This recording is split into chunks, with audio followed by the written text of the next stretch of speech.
साधु जी अरे तनिक जरा जोर से तो बोलो, तनिक और जोर से बोलो, तनिक और जोर से बोलो। ओ साधु जी क्या हाल है? बढ़िया है? फिर तो ठीक ही है, हम भी बढ़िया ही हैं और रहना ही पड़ेगा। भारत में रहना होगा तो सीताराम कहना होगा।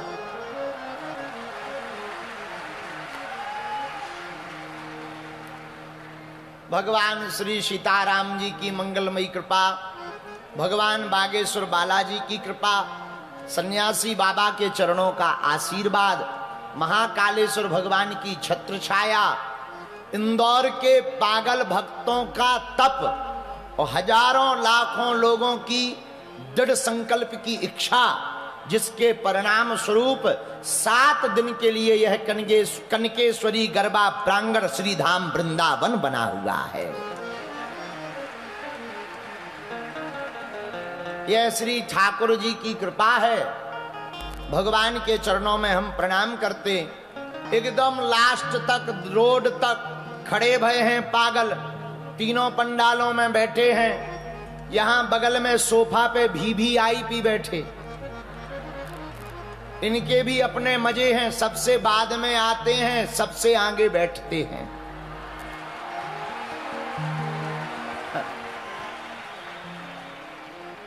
इनके भी अपने अलग आनंद हैं। अच्छा ये हंसते भी हैं, कभी खुल के नहीं हंसते, नहीं तो इन्हें लगने लगता कि जो ये बैठे हो हम वीआईपी बने बैठे पे, इनमें हो हम में अंतर क्या। ये हंसेंगे भी इतना धीमा कि नाक के नजदीक का सत्तू भी ना उड़े।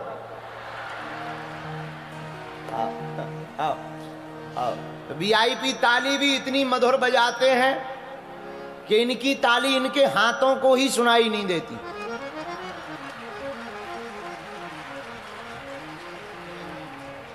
हाँ, लेकिन फिर भी बैठे हैं। अब वीआईपी तो वीवीआईपी है। एक जने हमको पूछ रहे थे आपकी कथा में ये वीआईपी कल्चर भी है? हम कहा जरूरी है, टेंट कौन लगवाएगा? बोले मतलब? हम कहा हमें मिलना तो सबसे है, लेकिन टेंट का खर्चा कौन उठाएगा, भंडारा कौन करवाएगा? बाढ़ में गया कुर्सी डाल लो, तुम वीआईपी बन जाओ, कम से कम टेंट तो लगेगा, 7 दिन कथा कह के सबको मिलने का मौका तो मिल जाएगा। तो जो जहां खड़े हैं, बैठे हैं, सामने रोडों पर खड़े, कुछ लोग यहां बगल में, कुछ लोग पड़ोसी के चक्कर में आ गए, कुछ लोग फोटो में टीवी दिखवे के चक्कर में आ गए। तो जो जहां से आए हैं हम आप सबको भी दंडवत प्रणाम कर रहे। आपके मन में जो राम जी बैठे, आपके मन में जो श्री जानकी जी किशोरी जी विराजमान हैं, उनके चरणों में भी एक चौपाई के साथ में सिया राम मैं सब जग जानी, करहूं प्रणाम जोरी जोग पाली, करहूं प्रणाम जोरी जोग पाली। सीताराम सीताराम सीताराम सीताराम सीताराम सीताराम। अरे साधु जी, हमारे धन्य भाग मां परम शिव भक्ता अहिल्याबाई की नगरी इंदौर में हमको दूसरी बार भगवान की कथा सुनाने का सौभाग्य प्राप्त हुआ है। इसके निमित्त मात्र यजमान हमारे बड़े ही लाडले श्री अक्षत चौधरी जी, उनके माता पिता, उनका पूरा परिवार धन्य है, जिन्होंने खुद तो अपने बच्चे के जन्मदिन पर इतना बड़ा आयोजन रखा ही है, कई लोगों की जिंदगी में भी उत्सव करवा दिया है।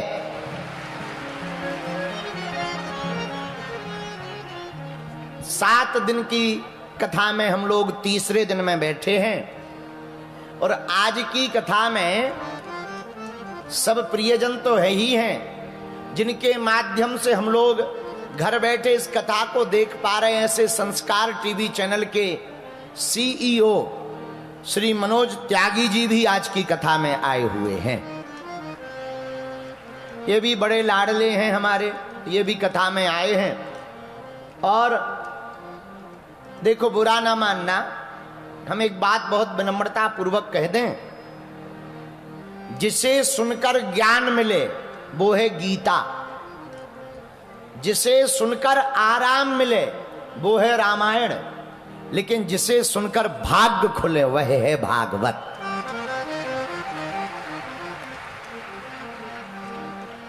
भाग्य खोलने की कोई सबसे बड़ी कृपा की पद्धति है तो उसका नाम श्रीमद् भागवत है। बोलो भागवत भगवान की। लेकिन एक बात और सुन लो, कान खोलकर सुन लो भैया, जो शिष्ट नहीं बनेगा वो कभी विशिष्ट नहीं बन पाएगा। आपको विशिष्ट बनना है, विशेष बनना है, विशिष्टता को प्राप्त करना है तो आपको अपने आचरण में शिष्टता को लाना पड़ेगा। ऐसी वाणी बोलिए मन का आपा खोए, औरन को शीतल करे आपहु शीतल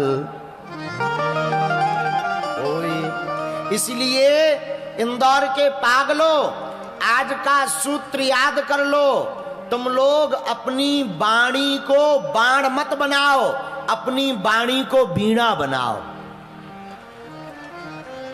बाण बनाओगे तो युद्ध होगा, अब वीणा बनाओगे तो आपके जीवन में संगीत होगा। बोलो सीताराम। अरे जोर से बोलो। तो भैया, विशिष्ट बनने का उपाय क्या है? बोले महाराज, विशिष्ट बनने का एक ही उपाय है, आप शिष्टता का आचरण धारण करो, शिष्टाचार से चलो, बड़ों का सम्मान करो, बड़ों की बात मानो। वेद पुराण महाभारत गीता आदि ग्रंथों के आधार पर जीवन जियो। हम लोग व्यस्त हैं, पर ज्यादातर दुनिया में आदमी व्यस्त नहीं है, अस्त व्यस्त है। व्यस्त नहीं है, अस्त व्यस्त। हमारे प्रिय, सबसे प्रिय पात्र में स्वामी विवेकानंद जी कहते हैं, व्यस्त होना बड़ी बात नहीं है, बड़ी बात यह है कि तुम व्यस्त किस में हो।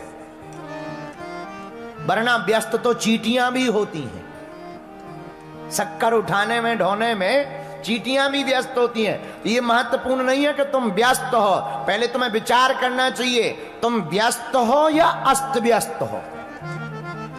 अगर अस्त व्यस्त हो तो ना तो तुम जिंदगी का मजा ले पाओगे, ना खुद का आनंद ले पाओगे, और अगर तुम केवल व्यस्त हो तो तुम जिंदगी का भी आनंद ले पाओगे और उपलब्धि भी और महानता भी पा पाओगे।